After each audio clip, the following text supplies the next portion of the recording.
So okay guys, so continue tayo sa discussion natin for the design of tension members. Pero this time is angular section siya, no?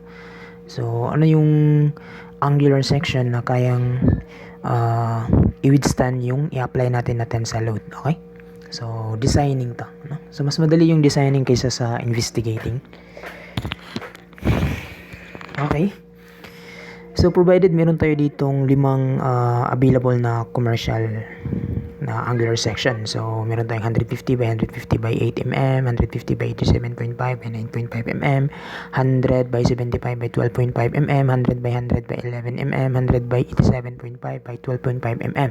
So, yung mga area nila, tsaka yung respective area nila, tsaka yung respective minimum radius of gyration nila is also given. Pero actually, given talaga yan sa property nung angle section. So, yung gagamitin doon natin na steel is 836 steel. So, given yung Fy na 248 megapascal and then yung Fe niya is 400 megapascal. So, a single angle tension member is to support yung total tensile load na 312 kilonewton. So, the member has a length of 2.7 meter. So, lahat daw to is 2.7 meter and is to be connected to one leg only with to one leg only. So, ito yan, no? Kung ito yung isang leg niya, so, dyan lang daw connected yung bolt na 22 mm bolt with at least 3 yeah, in a line. Okay? So, parang ganito yung itsura. So, assume that only one bolt is to be located at any one cross section. So, parang ganito. So, inline lang talaga sila. So, parang ganito yung magiging itsura nung cross section niya, no? Isang bolt lang yung makikita natin. So, given also yung diameter ng hole, so 25 mm. So since given na siya sa problem, so siya yung gagamitin natin. Pero kung gagamitin natin yung code for 2001, add ka lang ng 1.6 plus the nominal diameter ng bolt. And for 2010 or 2015, add ka lang ng 2 mm plus the nominal diameter ng bolt. Okay? So, design daw natin yung angular section na to just to carry yung tensile load na 312 kilonewton. Okay? So, yun ito. So, given yung shear lag factor na 0.85. So, for 2001 dati na mga code, automatic na yung 0.85, no? For angle bar, for WMS, and build up sections, automatic na yung 0.85. Pero pag 2010, under yan sa case 2, no? Pwede natin gamitin yung 1 minus yung centroid nung angle bar divided by the farthest distance nung center to center nung bolt. Okay? Pero since given na siya sa problem, so yun na lang yung gamitin natin. Okay? Sige. So solve natin yung problem na to. Okay? So first natin kukunin is yung mga minimum gross area tsaka yung minimum na effective net area. Okay? So based on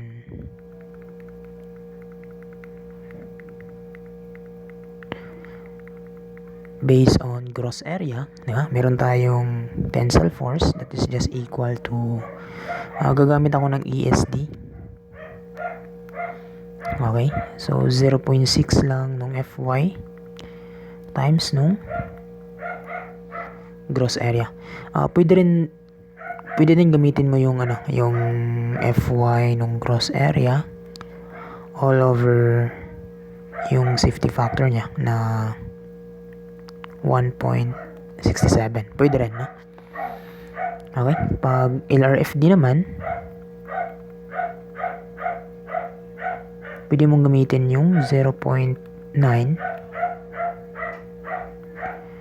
ng Fy times the gross area.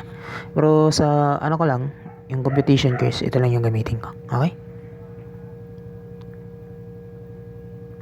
So, ito lang yung gamitin ko. So, masolve natin yung minimum gross area, that is just the tensile force divided by 0.6 nung Fy. Okay? So, therefore, yung minimum na gross area na kailangan natin. Take note, yung applied tensile force natin is 312 kilonewton. 312 kilonewton. So, bali, 312 to. So, times na ako ng kilonewton. So, times na ako ng 10 to the power of 3 para newton yung sagot. para inline siya sa Fy ko na naka megapascal. Okay? So we have 0.6. Then yung Fy natin is 248. So ibig sabihin yung minimum gross area is just equal to 2096.77 square mm. Square mm. Okay, next is yung based on net area.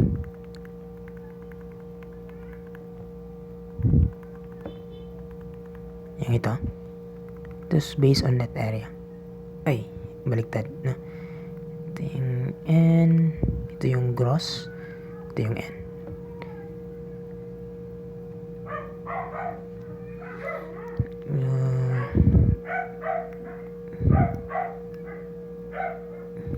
Effective net area. Kasi tensile rupture. Based on effective net area. Yung E. Pero yung kukunin natin yung EN. No? Yung EN. Okay. So, alam natin yung force A is different for ESD. Yung tensile strength for tensile rupture is just 0.5 no Fy effective. Okay? So, kung i-convert ko yan, yung effective na yan into EN kasi yan yung gusto kong makuha no? So, Fu. So, shear lag factor. And then, EN. Ito yung gusto nating makuha. So, makukuha natin yung minimum na EN. And that's just tensile force all over 0.5 nung Fu times the shear lag factor. Okay? Or, pwede rin yung formula sa NSAP which is Fu nung EE, yeah? All over yung safety factor. Yeah? Safety factor which is 2.0 for LRFD, that is just 0.75 ng FUEE, no? Pero yung gamitin ko lang is yung ito lang, yung 0.5. So, pwede nyo din computein yan gamit yung formula na to. So, bale, yung magiging sagot natin sa minimum EN, diba? So, meron tayong tensile force na 312. So, that is kilonewton. Gawin kong newton lahat para yung unit ko is consistent with the FU. And we have 0.5. Yung FU natin is 400. And then yung U natin is 0.85. Therefore, yung sagot nito is 1835.29 square mm. So, okay na tayo dito sa minimum gross area and minimum net area. Okay? So, continue tayo. Bakit minimum siya, no? Kasi yung tensile force, for example, 'di ba yung concept natin, pag malaki yung cross section niya, so mas malaki din yung force na kaya niyang i-resist, no?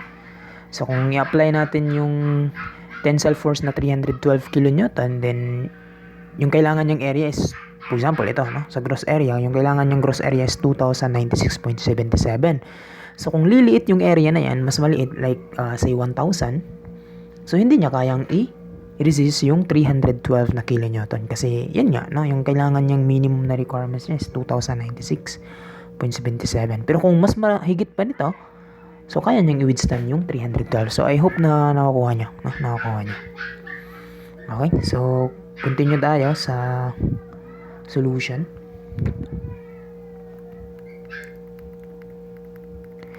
Ngayon is pipili na tayo. Kailangan natin i-check kung pasado yung mga section natin dito sa dun sa minimum natin, no? So, kunin ko na lang yung section na to. Okay?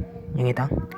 So, yung tip lang to, yung kung may program ka na ginawa or may software ka, yung ginagawa niyan is meron yung mga different angular section, no? Or any section.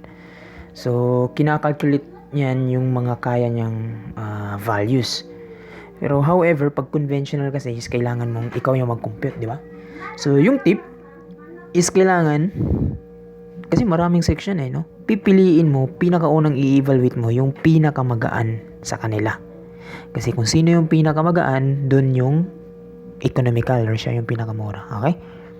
So, I hope nakukuha nyo, no? So, select the one with the smallest section.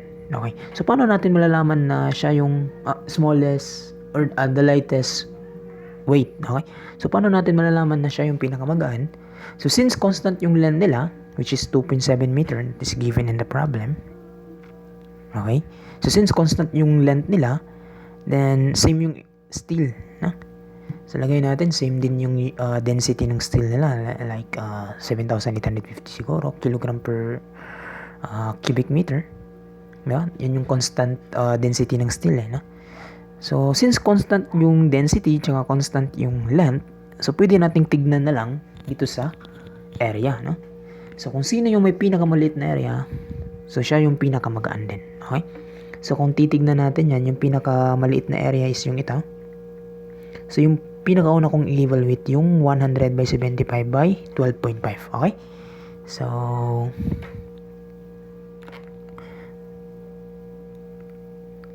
ganito yan. Okay yan. So, yan yung i-evaluate natin nung pinakauna. Okay. So, yung gross area nito is given 2096.77, di ba? Kunin ko na lang yung net area nito, that is just area gross minus yung number of bolts, diameter nung bolt hole times nung thickness nung section. Okay? So, makikita natin dito sa section, isa lang yung bolt, diba? Ito lang yan, ha? Ito lang yan. So, ibig sabihin, multiply na lang tayo ng 1. Hindi ito yung bibilangin mo kasi dito yung bibilangin mo sa cross section. Okay? So, isa lang yung N. Yung diameter ng hole na gagamitin natin is 25. Okay? And then, yung thickness na gagamitin natin, yung thickness na property nung natin, which is ito yan, no? This corresponds to your thickness. Okay? It corresponds to your thickness. So, substitute natin yung mga value. We have EN. Yung gross area is 2096.77 minus, di ba, isang bolt lang yun sa cross section niya. Okay? And then, diameter ng bolt hole, meron tayong 25. And then, yung thickness ng plate, meron tayong 12.5. Okay? So, I hope klaro yan. So, mako-compute natin yung value ngayon ng net area, and that is equal to 1784.27 square mm. Okay. So, check natin yung minimum gross area nila. Okay? So, makikita natin na yung minimum gross area na kailangan is 2096.77. Then, dito is 2096.77. Pareho, no? Pareho, no? So, okay yan. So, since this is less than or equal to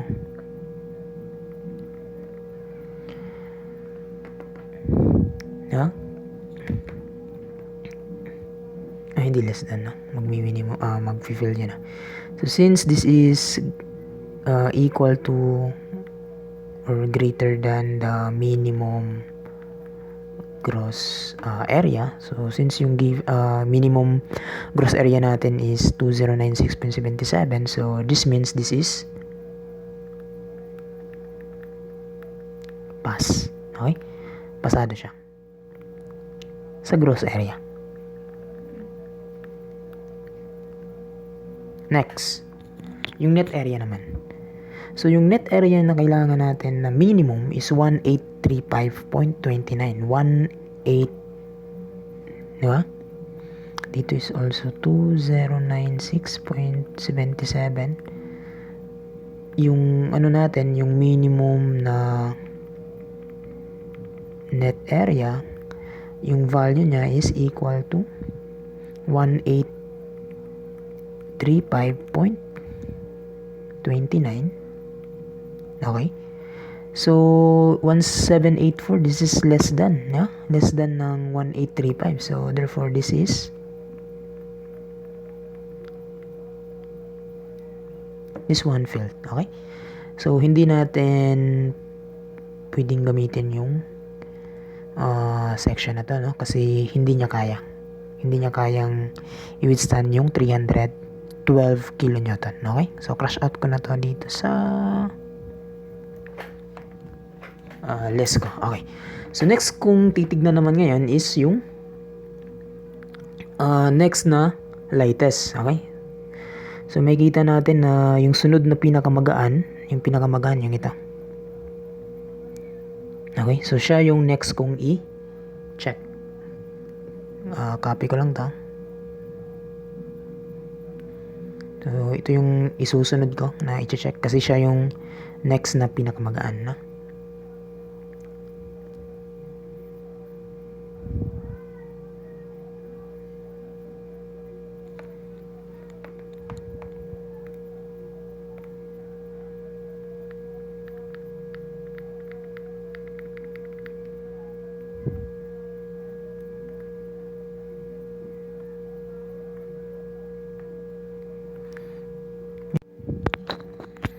Okay.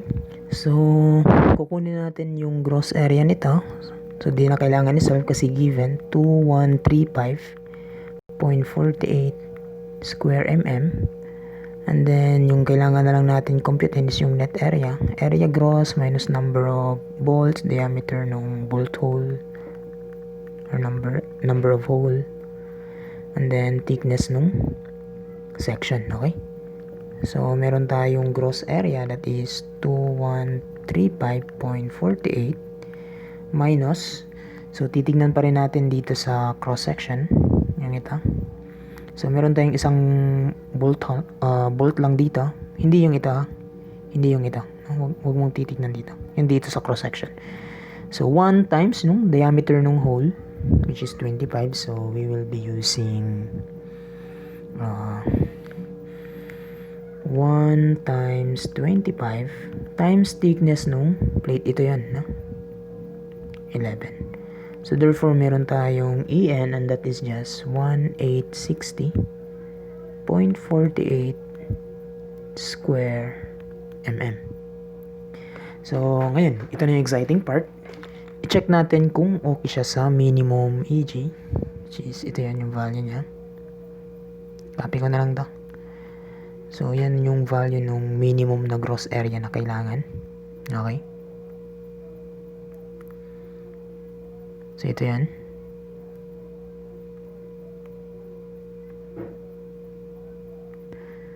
And then, for minimum na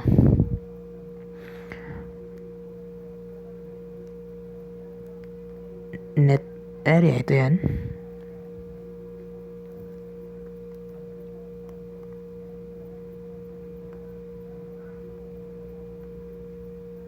Ayan. So, ito yung minimum EN. Okay? So, check natin. So, makikita natin dito is 2096. Yan. So, pag ito greater than or equal ng minimum gross area, so mas malaki siya. So, ibig sabihin that is pasado, no? Pasado siya.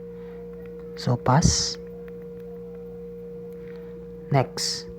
Dito naman sa net area, so makikita natin na mas malaki to kaysa sa minimum, di ba? So, okay yan. So, this is greater than minimum net area, therefore this is pass. Ayan, so pasado siya. Okay, so next natin i-evaluate natin ulit yung tensile capacity nito. So let's check for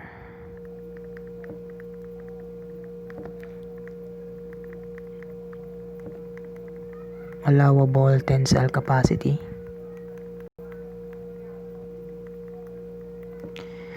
So bali dito meron tayong tensile force based on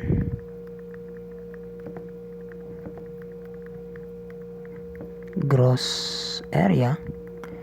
We have 0.6 nung Fy times the gross area. Pwede rin gamitin mo yung formula na sinulat ko yung ito.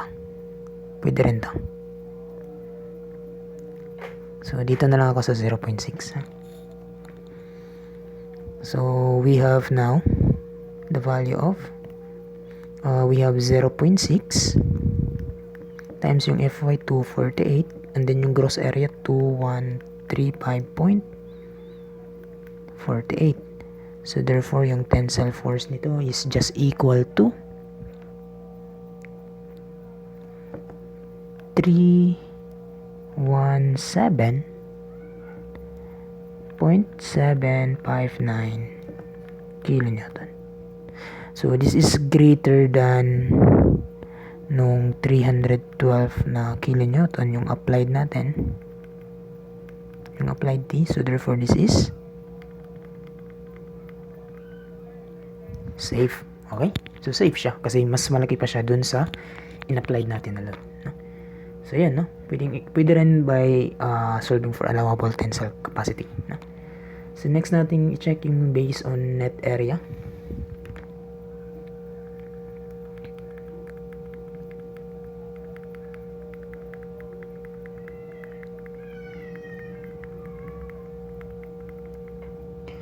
Okay. Effective net area. Nakakaligtaan ko talaga ito, no? PE. Okay, so we have now tensile force that is just 0.5 nung Fu times nung effective net area, or this becomes 0.5 nung Fu shear lag factor times yung net area. Or pwede rin gamitin mo yung sinulat ko nung kanina, yung ito. So pwede rin to, yung formula na to, no? For 2010 tsaka 2015 halos magkapareho lang kasi, no? Kaya ito na lang yung gamitin ko. Okay, substitute natin yung mga values. So therefore we will have the tensile force that is just 0.5 nung 400, okay, times yung U natin, no? For all shape meron tayong 0.80 tsaka binigay din siya sa problem, no? Then yung net area, di ba na-compute na natin yung net area nito 1860.48. So yun yung ilagay natin, 1860.48. So tensile force is just equal to 316.28 kilo Newton. Take note, this is greater than 312 kilonewton yung applied tensile force. So ibig sabihin this is safe. Ayan. So safe yung section natin. So next natin i-check yung slenderness ratio, no? Check din natin yung slenderness ratio. Baka bumagsak din, no? Check for slenderness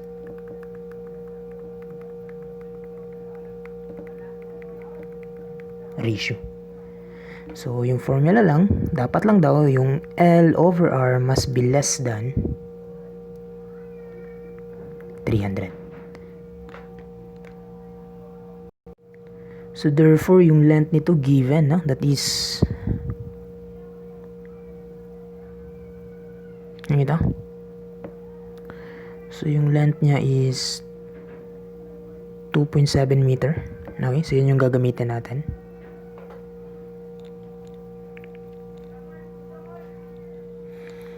So we have 2,700 mm. all over yung radius of gyration nung section na dinidesign natin ngayon is 19.94.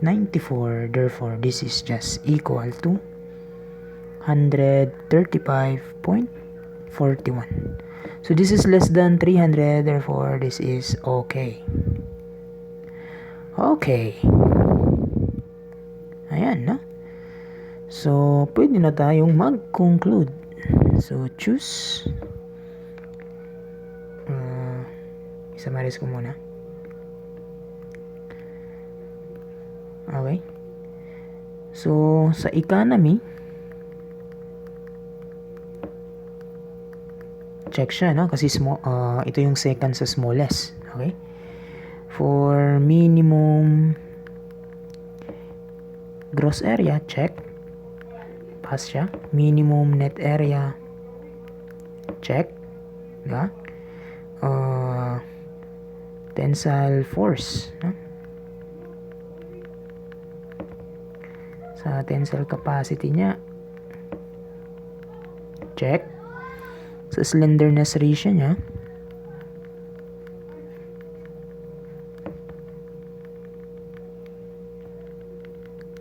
check. So we will now choose